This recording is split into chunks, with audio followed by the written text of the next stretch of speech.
Hello everyone, welcome back to the next video. In this video I will show you how to reload a control center widget from a native iOS application so with Swift and Swift UI. So let's get started. So I have already made a video on how to create a control center widget, so I won't go into the details.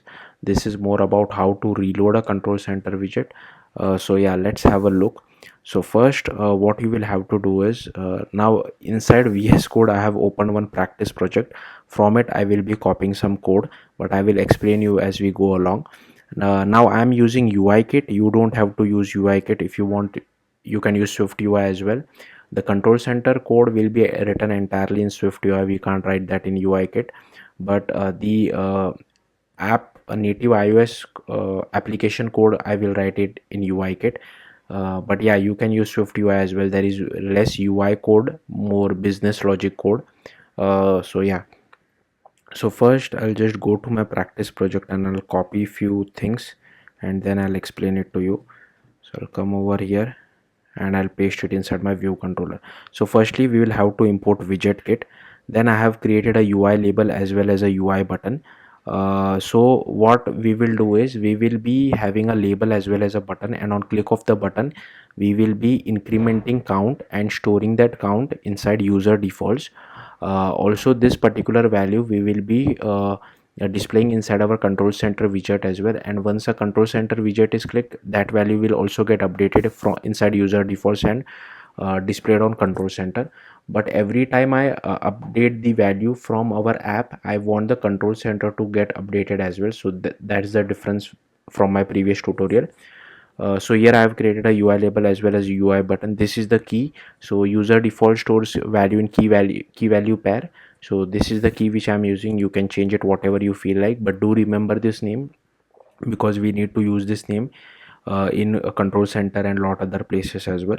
Then I have just assigned some text alignment as well as font to our label. Here is our button. I have added one click listener to our button, added both our label as well as button to our parent view, and here I have just done NS layout constraints. Here I am calling update label. So as soon as our app is load, if you see, I am getting hold of our user defaults. Now some of you might be wondering why I'm not using user defaults dot standard. I'm using user default suit name because we need to access this instance of user defaults from the control center widget as well. So you can't really use user defaults dot standard over here. Now what should be the suit name? Typically what I follow is group dot whatever is your bundle identifier. So if you come over here, let me check my bundle identifier, go to sign in and capabilities. So this is my bundle identifier, right? I'll copy it and I'll paste it over here. Okay, I'll change it over here as well. So the group part remains the same. Sorry. Uh, okay, so this I will come back later on, and this does not have group. Here we are actually reloading our control center widget, and here I will change it. Okay, uh, group dot. So here you can see for update label. So suppose if the user has already updated some value and if the app is open for the second, third or subsequent amount of time, I want to update our label to show the count inside user defaults as soon as our app appears. That's why I'm calling this update label inside view did load. So here I'm getting hold of our user defaults, getting the value out of it and just displaying it inside our label. So pretty simple. And for our button click, again we get hold of our user defaults. So the same group dot bundle identifier, we get the current value out of it. If there is no value will be 0. Then here we are just updating the value every time the button is clicked and saving it back to user defaults. And this particular bit of code is used for reloading the controls or reloading the control center widget. Now this off kind will be very different from app to app. So I will tell you how to get this this off kind once we create a control center widget. And here once the button has been clicked and value has been updated, I am also updating our label. So hopefully you got the point. So yeah, that's it. Next we'll have to go to our app. Here we'll have to click on plus capability. Here we'll have to select app groups, and again I will do the same thing. Just click on this plus button, and here it should be group dot whatever is your bundle identifier. Just remove any extra spaces if there are any and just click on OK. Okay, let it do its thing of updating provisioning profile. Then we just go to file, new, target. Let's just wait. Here select iOS, then you can search for widget. Here inside widget extension you can click on next, and I can just name it as my iOS reload widget. You can name it whatever you feel like. Okay, make sure you have checked include control as well as include configuration app intent. You can uncheck include live activity because we are not worried about live activity. Then click on finish, then click on activate. So here you can see our widget is selected. I'll just select back my app because I want to run my whole app. Then again go to your app, and here make sure you select your widget. Again click on plus capability.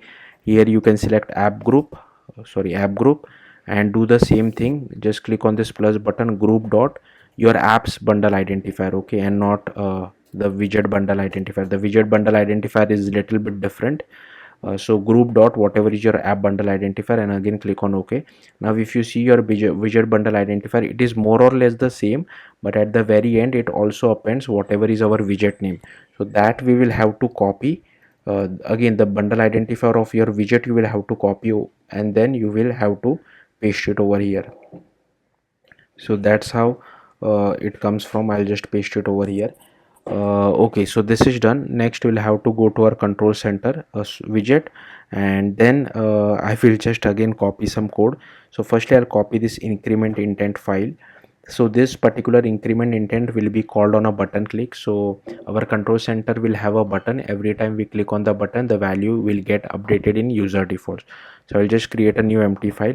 I'll create this increment intent, and I will just copy this code, and I'll paste it over here.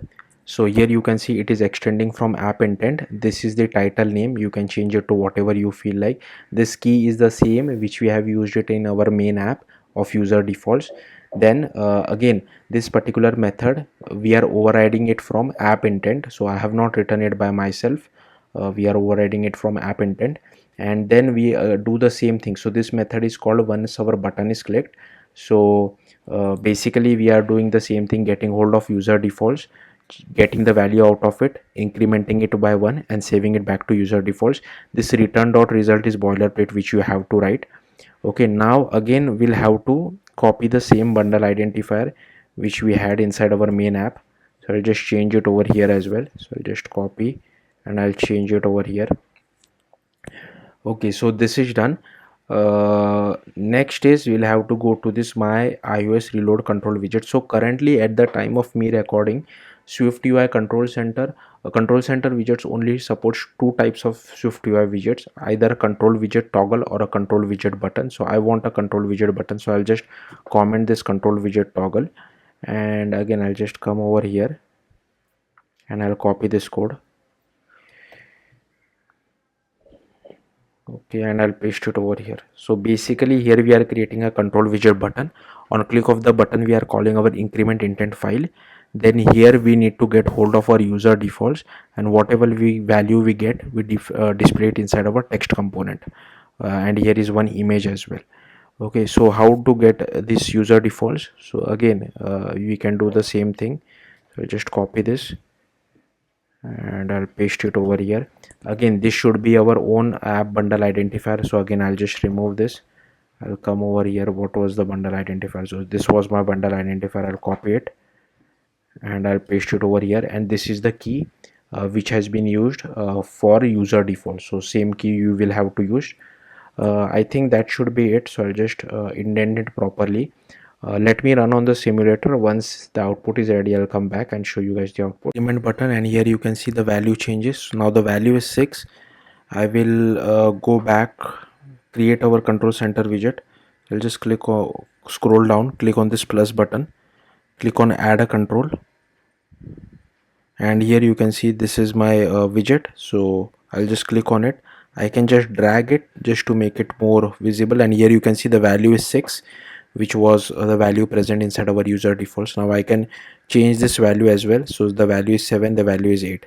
Now this particular value will not directly get updated because our app is still in background. If you see over here, it is still showing 6, but if I increment now, the value will directly jump to 10. Here you can see. I don't know how to update our app from our control center. If you know, do let me know in the comments. Obviously, if I completely close the app and update the control center, then our app will show the proper value. But this tutorial is about updating the control center from our app, right? So if I now change the value to 10, and if I go to my control center, it should show the value as 10 as well. So here you can see it is showing the value as 10.